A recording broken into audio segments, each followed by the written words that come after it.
Hello, guys, and welcome back to topic 4. Jesus. Oh, hasn't IB gotten us all so good? I haven't been talking much recently because, well, I just finished my mock exam and I'm getting back my ITGS paper 2 tomorrow. I've gotten back my paper 3, got a 5, but it's a mock, and it's the first time I've ever seen a paper 3, so I don't feel too bad. So, but I did skip topic 4 in my videos, so I'm backtracking a little bit and going to topic 4. So again, last minute review. We have 2 more months to go, so we should have enough time. So topic 4 is about networks. So networks, there are two components. They are the clients, so the users, and the servers, the owners. So servers are computers that are assigned responsibility for a certain task for the whole network to provide service, to a client.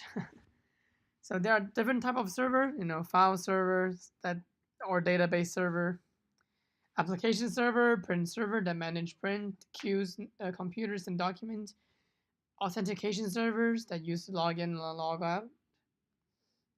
And a lot of servers have firewall, if not most servers have firewall, which manages security of information coming in and out. So web server is used to store web pages and allow user to see the interface when attempting to connect. So for example, if I go into my email, first of all, the authentication server will go through, and then they will look at my email, and the web server will display every component of the web to me. And email server, yeah, it's email. When you send an email, it goes through email server, and the recipient can receive it.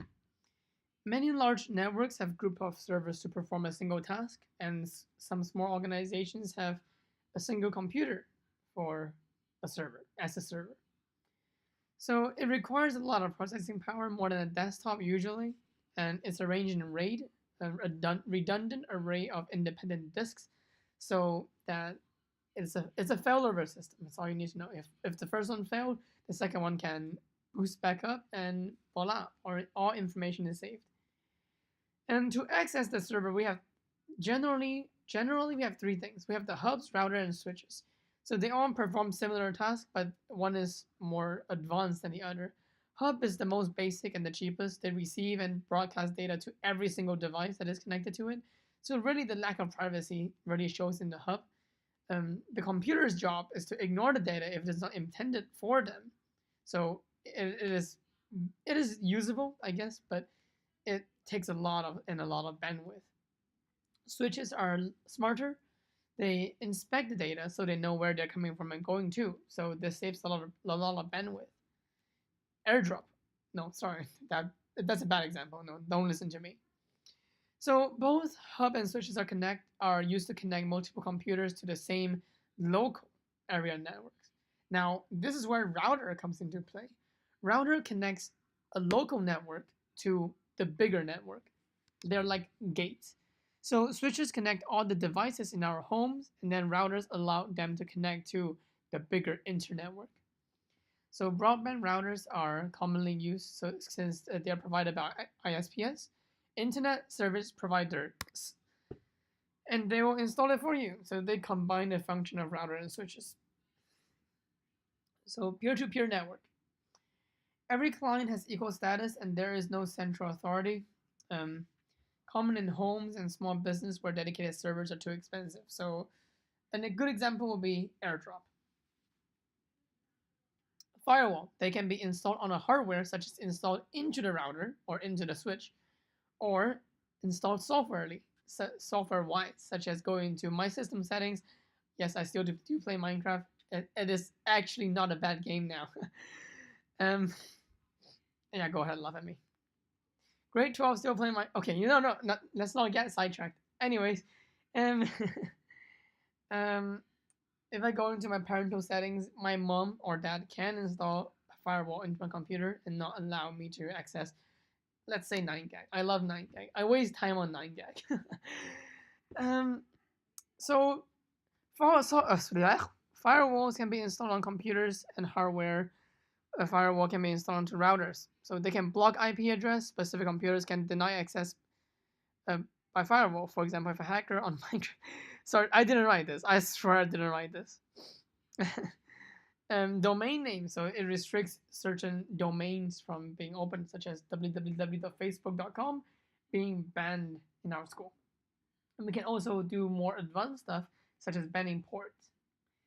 So some firewall is also smart enough to grant individual application access to the network. Then there are proxy servers. Proxy servers are the middle step between two computers. So they are all communication. All communication of machine and internet passes through the proxy. So proxy is like a filter and logging data at the same time. So this means that your teacher or the network administrator can see that you're on through the proxy server that you're actually on 9GAG. Caching depends on what you want to call it. It's also a process being done by a proxy server, which is storing a copy of a commonly requested material. So if I always go on YouTube.com, it will store the basic loadout of YouTube.com, such that it will be faster for me to load in next time. And there are type of networks: LAN, WAN, PAN, MAN, SAN, VPN, and WLAN. Sounds a bit racist, but that's okay. I'm Chinese, and I give every one of you the Chinese card that you can say this and not be racist. VPN is what we like to. I think I talked about this, didn't I? We will see. And here we don't need to know that much. It's pretty outdated. I'll get back to you guys. Let me just pause the video and see if I actually done this, because I think I remember. Not do this. I thought I did, but I probably deleted it by accident. Okay, so how do we connect a device to a network? So there are it's just one way, I guess.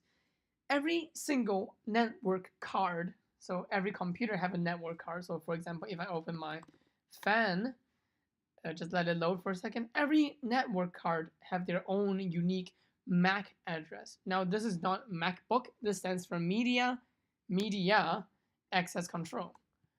You can see here I call it's called airport card in MacBook. Let's close that.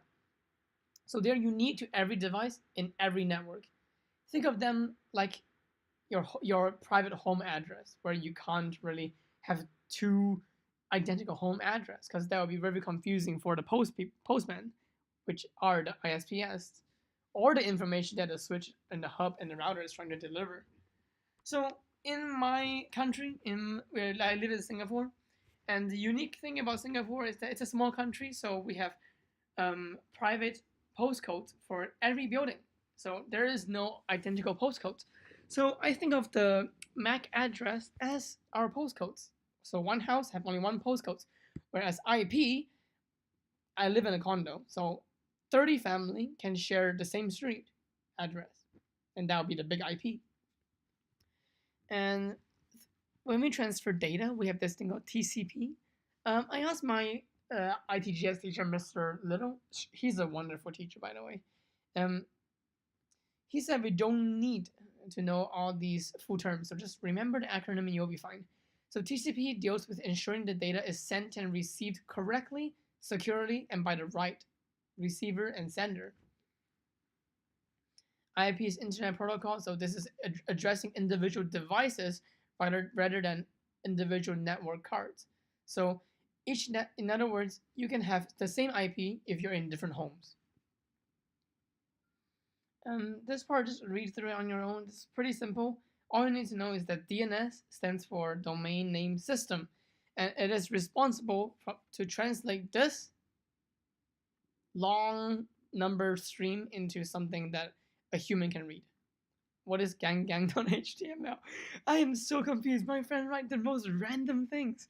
Anyways, last thing I need to talk about is synchronous and asynchronous transfer. So same time receive and send, synchronous. AirDrop, email. Different time, asynchronous. So that will be like Megashare or anything you need to download, actually. And that would pretty much wrap up for our network topic. It's a small topic. Talk about security, privacy, and you can stretch it onto home and leisure, but personally, I don't want to talk about optional topics that much, because, after all, they are optional. you might not get extra credit if you answer wrong. So just stick with the base topics. Getting a solid 5, getting a solid 6 is not, it's worth more than risking a 7 when you might get a 4 for answer something wrong. It's confusing, but listen to that what I just said a few times and you will probably get it. Again, apologize for my accent and my weird pauses in my sentences. It's yeah. Oh yeah. See you guys in topic 6. Or what is topic 6? Multimedia. It's fun. Okay. See you guys later.